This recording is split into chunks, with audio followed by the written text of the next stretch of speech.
break from the paradigm of right and wrong. And with that, we're going to have to go ahead and take a break, but we'll be right back with a little bit more from hopefully Josh and definitely Corey and definitely me. See you in Yes. I'd like to talk about some other stuff. MDMA.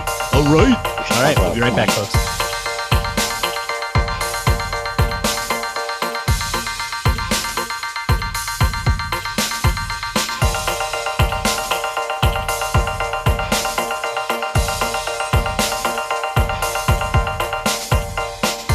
Well, folks, I have had the chance to catch up with Bryan Ramirez of CWAC and CFAR. Bryan, all the way out in California. How you doing, man? Not too bad. How about you, Chris? Oh, I'm doing well.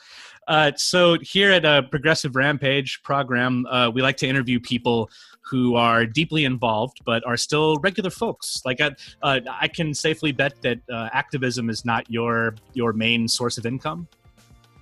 No, I'm actually, I'm an IT. You're in IT, okay. Yes. So you're working stiff. You're the middle class. Yes, I am. 5 days a week. Yeah. Yeah. Okay, well, I guess I can just start off. How about you tell us a little bit about yourself, sir?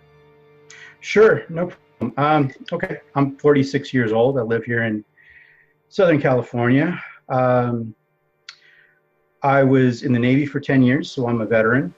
Oh, wow.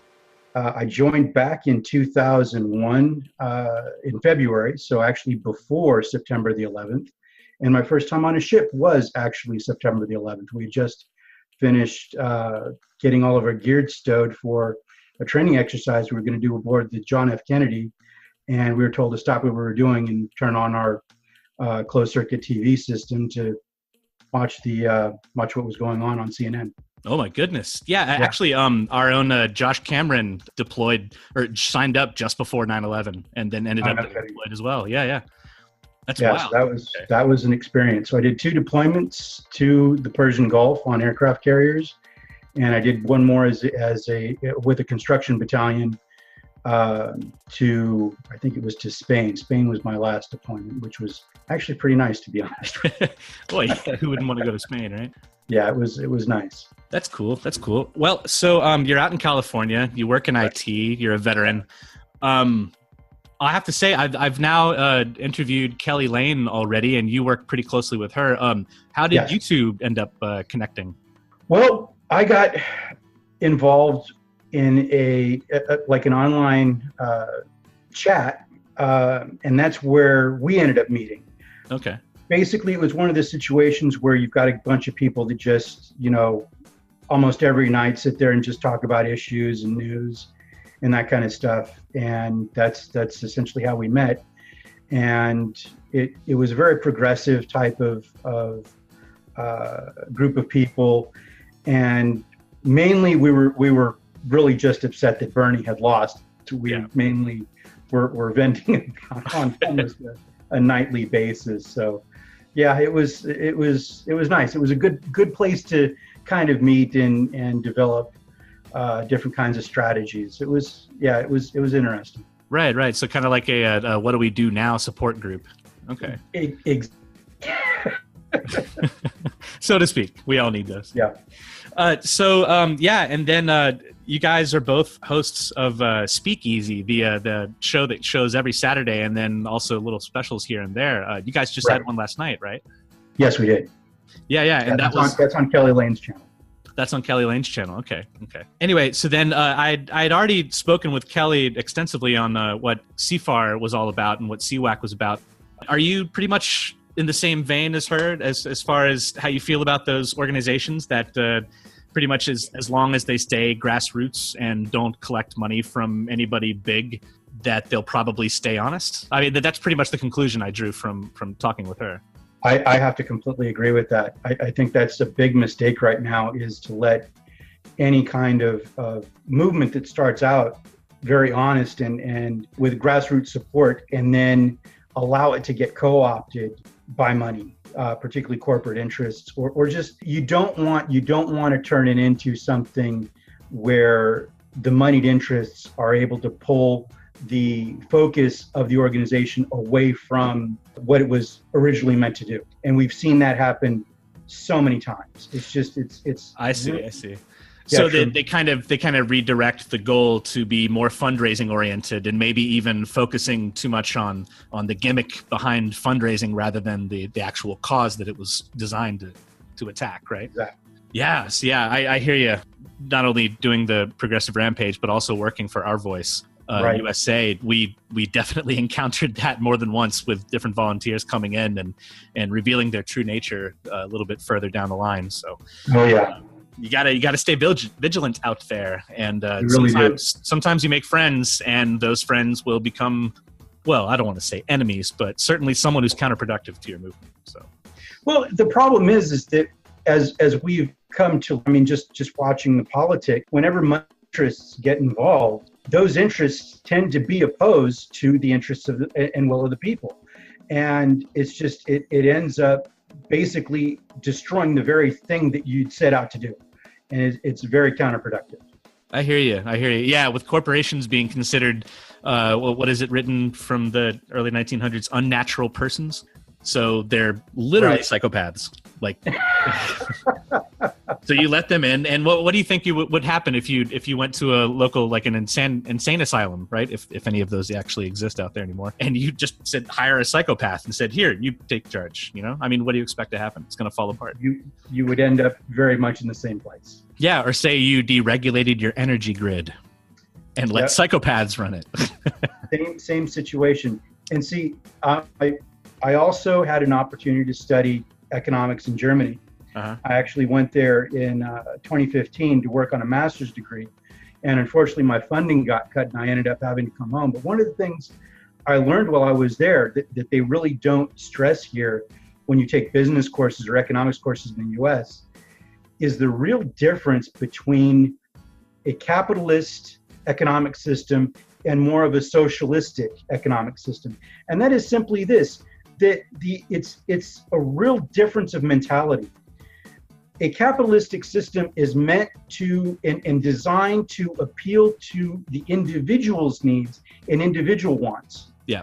Whereas a socialistic system looks at the whole. In other words, they look at the larger picture, right? So it's not as, it doesn't tend to be nearly as wasteful as our capitalistic system be, because I mean we all know how fickle people's wants and needs are from one day to the next. So if that's what you're catering toward, think about the amount of waste that goes into that. Tremendous. Yeah. Yeah, I kind of like to think, an image popped in my head as you were saying that, and I imagined a single person holding out a big, like a wicker tray kind of for carrying fruits or something, and holding all their money in that and trying to pile more and more as it keeps sliding off the sides and falling to the ground. And then another image of, like, say 25, 35 people all holding one giant thing, and it's nice and neat and piled in the middle, and nothing's falling off the edges because it's like they're working together to make sure that they don't waste anything. I like that idea. And, you know, it seems like we started this society with the ideals of socialism, except individuality crept through, and capitalism wasn't even. I don't even think. Correct me if I'm wrong. I don't think capitalism was a whole part of the deal when in 1776. No. That came later. No, it wasn't. You're right. In fact, corporations weren't even what they are today. Back when they were first created, they were meant to bring businesses together to pool their money to do a public work and then be disbanded afterwards. Right. But now, totally different ballgame, right? So yeah. I have to ask, which party would you say you're affiliated with? I am affiliated with the Green Party. You are? Okay. And how long have you been a Green? To be perfectly honest, I became a as soon as I realized that Bernie was being cheated. Yeah, I have to say, as soon as I realized that myself, I canceled my Democrat membership and became an independent. However, I did vote for Jill Stein because I just couldn't vote for the other two, you know? Yeah. And actually not just because she was the only person who was preaching anti-war and trying to close down the army bases. And I would love to see what a Jamu Baraka could do with a little bit of clout in the federal government, if you know what I mean. Completely agree. She was, without the only logical choice in the previous election. No question. Yeah. So in your estimation, I mean, We understand that the machine or the establishment's definitely always fighting against it, but do you think the Greens will ever get their chance to be on the, I hate calling it debate, but the debate stage in presidential elections? I think that really depends on us. Yeah. We have to hit that 15%, huh? Yeah, it depends on us. It depends on how loud we are willing to get. If enough of us get together and we demand that we be heard, then yes, it'll happen. But it comes down to us. And I've said this so many times. We have to start looking at ourselves as individuals and realizing that we can't expect the world to change if we're not willing to change. Hear, hear. So it has to start with us as individuals. We have to start other differently and realizing that, you know, our own personal needs sometimes have to take a back seat to what the greater good needs, essentially. And that's when I became a Green, is because I see their platform that I would love to see implemented. That the real problem is that there are enough people whose own personal needs are opposed to what the Green Party wants. Uh-huh. And that's where the problem is going to come in. So people are going to have to look at themselves and go, wait a minute, what are we trying to accomplish here? Is this just for me, or am I trying to save future generations? Am I looking out for my own children at this point? It's quite the conundrum, you know? It is. And even as altruistic as one might try to be, at the end of the day, even those of us who are fighting for more of an inclusive world still have our own personal needs that we need met. And sometimes those needs are even unrealistic, I can admit. I mean, how could you fight against the indoctrination, right? Like I went to public school. Of course I'm a capitalist. I was raised to be one, but that doesn't mean that I can't push back against my own programming, right? Use my higher intellect. Exactly.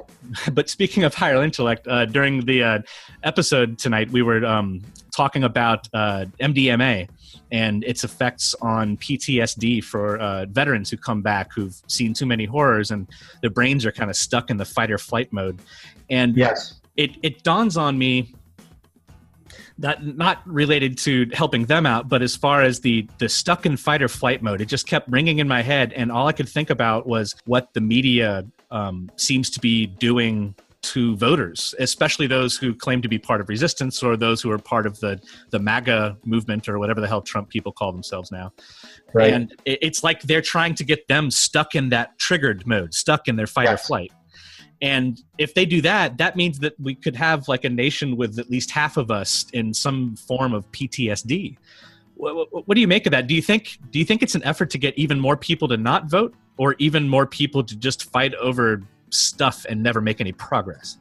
Here's the way you have two sides to this same coin, and that is this: you have Hillary's worshipers, followers, whatever you want to call them, and then you have Trump's. Yeah. And the mentality, if you talk to either of these people, and I'm talking about the diehards who you cannot tell them any facts about their anointed candidate that will change their minds. Absolutely nothing will change their minds about the way that they feel about these people. The mentality is absolutely the same. They are stuck in this mode of supporting their candidate, regardless of what the facts are, or regardless. I mean, Trump said it himself at one point. He could go out in the street and shoot somebody, and it wouldn't change his poll numbers. And to be honest with you, I think he might be right. I think, yeah. But people who were attacking that as saying he was endorsing shooting people. No, that's not what he was saying. I mean, at all. I'm not his fan, but Jesus Christ, he's allowed to make one of those comments. Yeah, that's taking it a bit far. That's not what he was saying. But you're totally right. Yeah, I think he had a good point there, and I think he was maybe even inadvertently making commentary about the state of the union right now. Yeah, I think he was, and I think he was on point there. The problem is that we've got to get these people out of their bubbles. And again, it's the same thing with the left. We sometimes get stuck in our bubbles where we don't want to talk to people with opposing viewpoints. And it doesn't help to broaden the perspective, and it doesn't help to advance our cause, because we've got to appeal to people who are in the same situation that we are, but might have a different way of looking at it. You know what I'm saying? So, Yeah. you know, it helps us to try to reach across and talk to some of these people just to get them to understand that their situation is not different from ours. We're asking that the same kinds of changes be made. We just might go about it a different way. That's fascinating. That's a good take. You know, I really think that it's futile to go on social media and engage in an argument with someone with the thought that you're going to change their mind about something, unless they enter the argument saying, I'd like you to change my mind because I'm on the fence. And I like to think that anyone can change my mind with some facts. But to be honest, even I find myself just gravitating towards my own echo chamber, you know, my own bubble. Sure. And so is there any other tactic out there besides virtue signaling or making candidates sign a contract that promises to do things, or just berating people on social media? Or I mean, we even put out real news in the alternate media out there, the people that show up on YouTube, that the ones that are double checking their facts, of course, not everybody, but even their voices get silenced. So I'm wondering, have you thought of any other tactics besides what I just described there? Well, one thing I think we can do is just keep the lines of communication open. Don't let yourself get into a position where you're just like, well, because this person thinks this way, I'm just not going to talk to them. We can't get like that. Yeah. We've got to be willing to at least continue the dialogue, because that's the only way that we're going to make any inroads with these people. You know, here's the interesting fact. You take a look at middle America, that Obama's policies, for the large part, left completely and utterly off the table. He really didn't do much at all for most of middle America. Right. And these are the same people that if you go through the polling, they voted for Trump largely. And you've got to ask yourself why. Well, here's the reason. These people have been completely ignored for quite a long period of time, and they're sick of it. So they went with the guy, even though he was lying through his teeth, they went with the guy who they thought was actually going to finally address their concerns. It's almost like they said that, you know, their representatives aren't listening to them. And so maybe this guy who their representatives don't like will be able to slap them in the face for them, because obviously they can't do anything about it. Right. Yeah, I can really sense that hopelessness that they had in the Midwest during that election. Absolutely. Honestly, who could blame them? I mean, I really don't think it was a bunch of Russians sending memes around Facebook, by the way, that were really swaying these either. That they even came out and explained that there were a couple of commercials where, or like little web videos where it was like Trump was Jesus and Hillary Clinton was Satan, and that's all they did. They just kind of made this picture, and like 600 people saw it, you know? Not only that, but the majority of those didn't actually show until after the election ended anyway. Yeah, good point. Yeah, it's mind-boggling, and some of them were even anti-Trump and pro-Hillary. Yes. In fact, I think more so what it was people trying to fish for information so that they can sell them products later on. I think that is exactly what it was. Here's the interesting thing. I had this discussion with my dad the other day, who is still completely invested in this notion that Russia stole the election from Hillary. Yeah. I explained this to him, this information about the advertising on social media that he claims was the catalyst that shifted people's opinions. I go, well, if that's what did it, we need to find out who these people are and get them to make ads for the next election so we can make sure that they win. Yeah, right. They're so powerful. They could team up with Susan Sarandon, right? These people knew what they were doing. It's mind-boggling. Yeah, this whole thing. If anybody out there understands a little bit about Machiavelli and Machiavellian function, right. It is literally what Hillary Clinton has always done. It is she accuses her accusers of the thing she's about to get accused of, if that makes sense. Absolutely. And that sows confusion, and that makes people start to question both ends, and it allows people to just plead the fifth and walk away with servers being destroyed. Yes. And so with that, it's not like I'm taking Trump's side on this, but I am saying that the investigation with Mueller, I sincerely hope that there will be more to it than him just going after Trump's campaign people, because they're not the only ones who were colluding with Russia during the 2016 election. That's all I have to say about that.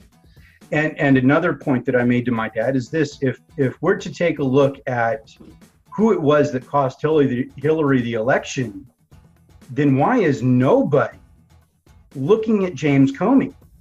Because if you remember, a couple of days before everybody went to the polls to vote, he dropped that bombshell saying that they were reopening the investigation into her emails. That was astonishing. Yeah, with the Wiener laptop, right? Like he was getting everything fed. And nobody's talking about this guy. I asked my dad about that, and he goes, well, I don't think James Comey had anything to do with it. And I go, but that doesn't make any sense. Logically, that makes no sense.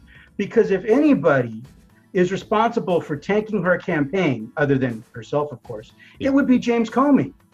You know, that is an angle that doesn't seem to be getting explored by many other people besides maybe Trey Gowdy, because they grilled him hard, but he was able to walk away unscathed. And actually, I had heard reports of him saying two different things about a certain subject while he was getting grilled before Congress, but they kind of lied on that too. Right.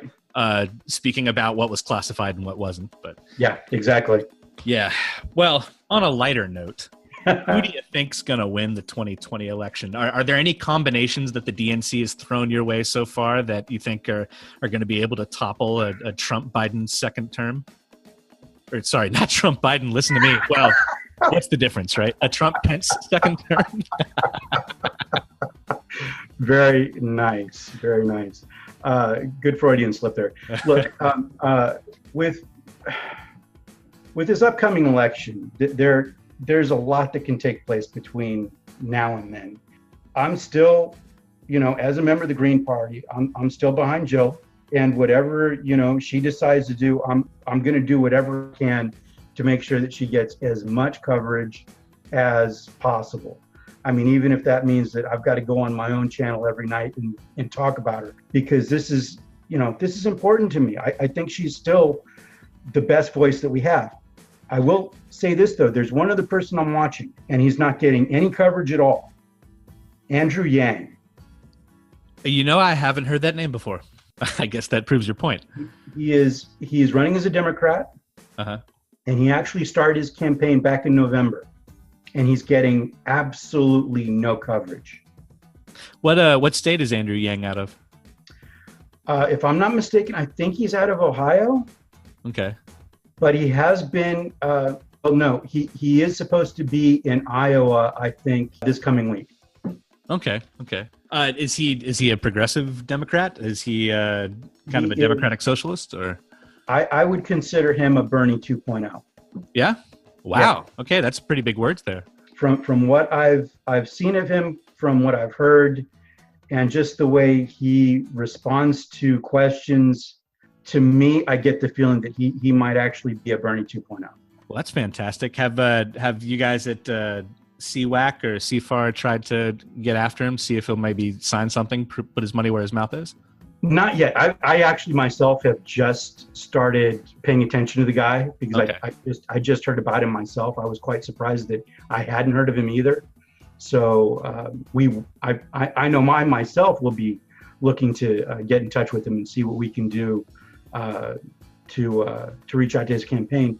But yeah, I would love to see us get in touch with him and find out what we can do to assist him, because I think he's got a very strong message. He's pro single payer. He's pro universal basic income, free college tuition. He wants all of it.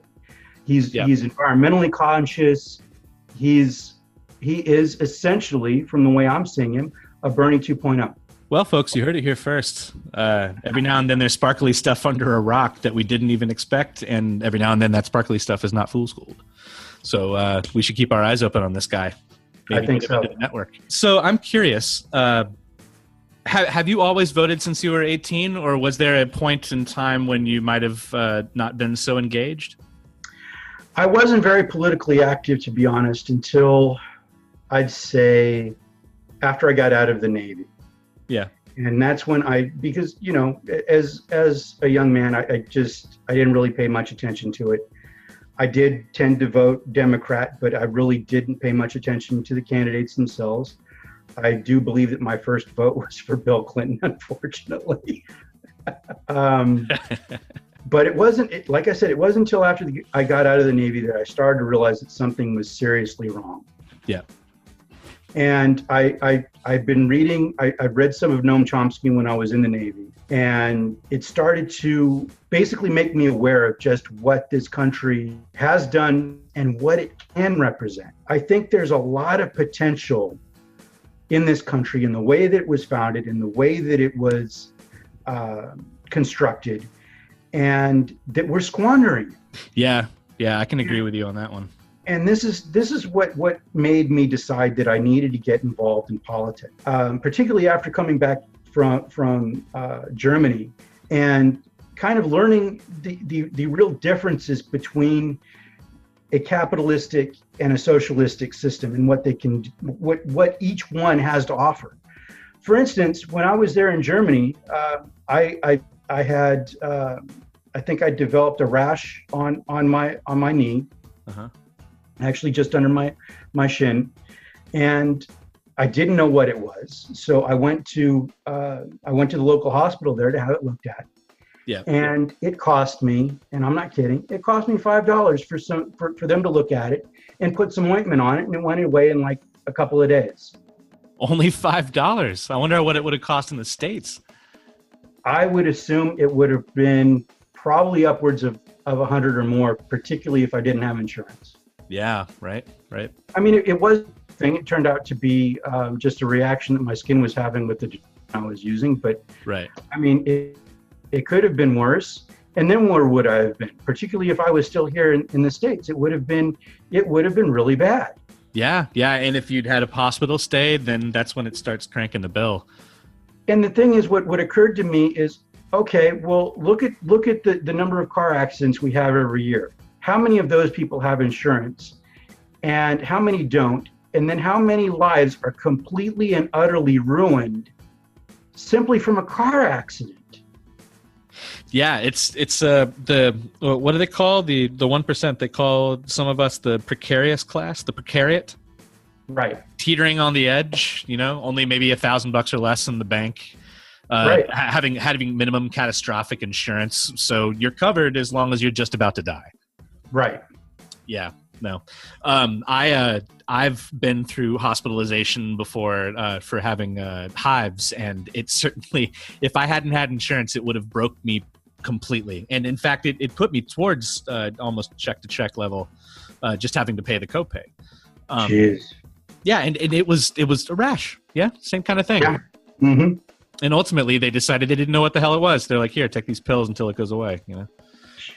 But yeah, I'm not happy with the way our healthcare system is. I really don't like the idea of commodifying everything in the world that humans come and interact with. And right. I get that we're capitalists, our society, but I don't know. Maybe I'm just so naive I didn't realize it. But growing up, I just assumed that only was pertaining to purchasing of goods and services and not, the basic necessities. Those things right. came out of taxes. I mean, isn't that what we all kind of learned? Like you get fire and police and water and sewage and all those things, and that gets covered because it's kind of like you're paying rent to live in the country, right?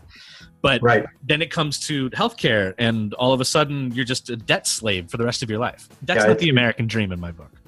It's absurd. And when you say that, things are being commoditized, that includes our politicians. Yeah, no shit. Our politicians are definitely commoditized. Yeah, we've commoditized even our politics. I mean, how absurd is that? Right. In fact, even telling the Green Party or any other third party for that matter, which I kind of hate that they're all called third party. That's kind of demeaning. But telling the Greens that they have to get a 15% cut of the general vote in order to show up on television with the other two. Are you mad? Yeah, that's crazy. What in the world is that? And to be able to get on ballots every time, you have to keep proving yourself like that. That's the kind of tactic that corporations take when they group together like a group like ours. Yes, they do. And push back against any newcomers trying to enter the system, which, by the way, is kind of like a reversal of socialism, isn't it? It's like socialism for the corporations and go fuck yourself fascism for the rest of us. That's right. Well, I'm not for that, sir. And obviously neither am I. To say the least. Yeah. Okay.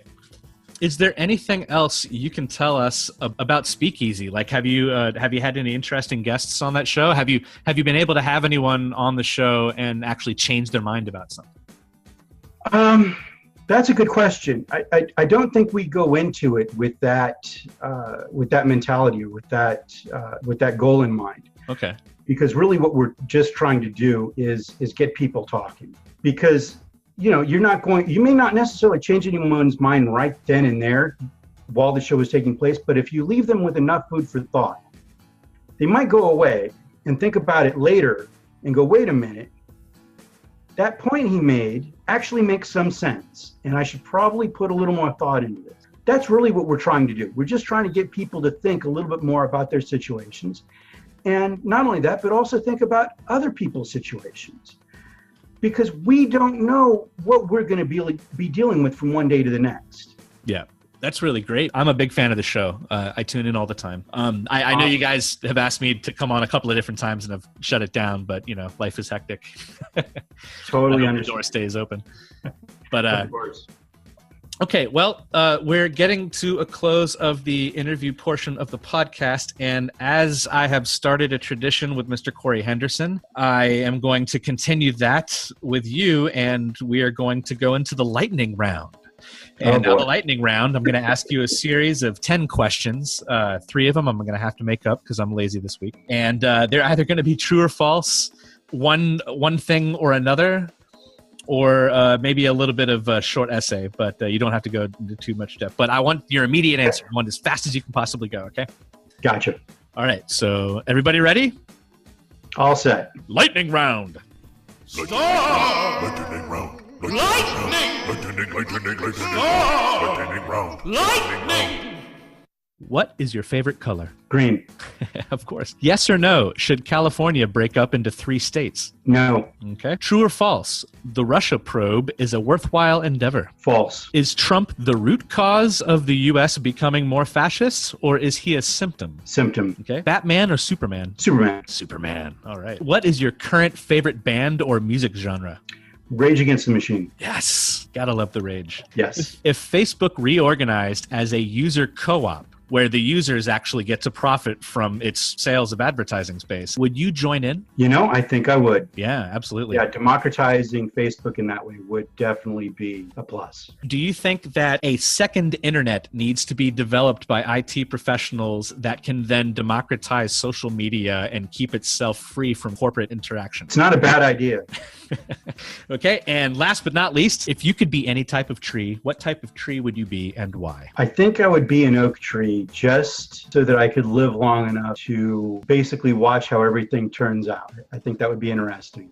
That's a great answer. Well, Mr. Bryan Ramirez, it has been a pleasure interviewing you for the program podcast, and I am a very big fan of your show Speakeasy, and also the groups that you're a part of, CWAC, CWAC that is, and CFAR, Candidates for American Renewal. What is your Twitter handle so people can follow you? I am at BramSLI1. That's BRAMSLI and the number 1. Okay, and you're on Facebook as well? They might be able to find you there? Yes, they can find me there. All right, sir. Well, it has been a pleasure, and I hope you take care. Thanks. I appreciate this, Chris. Anytime.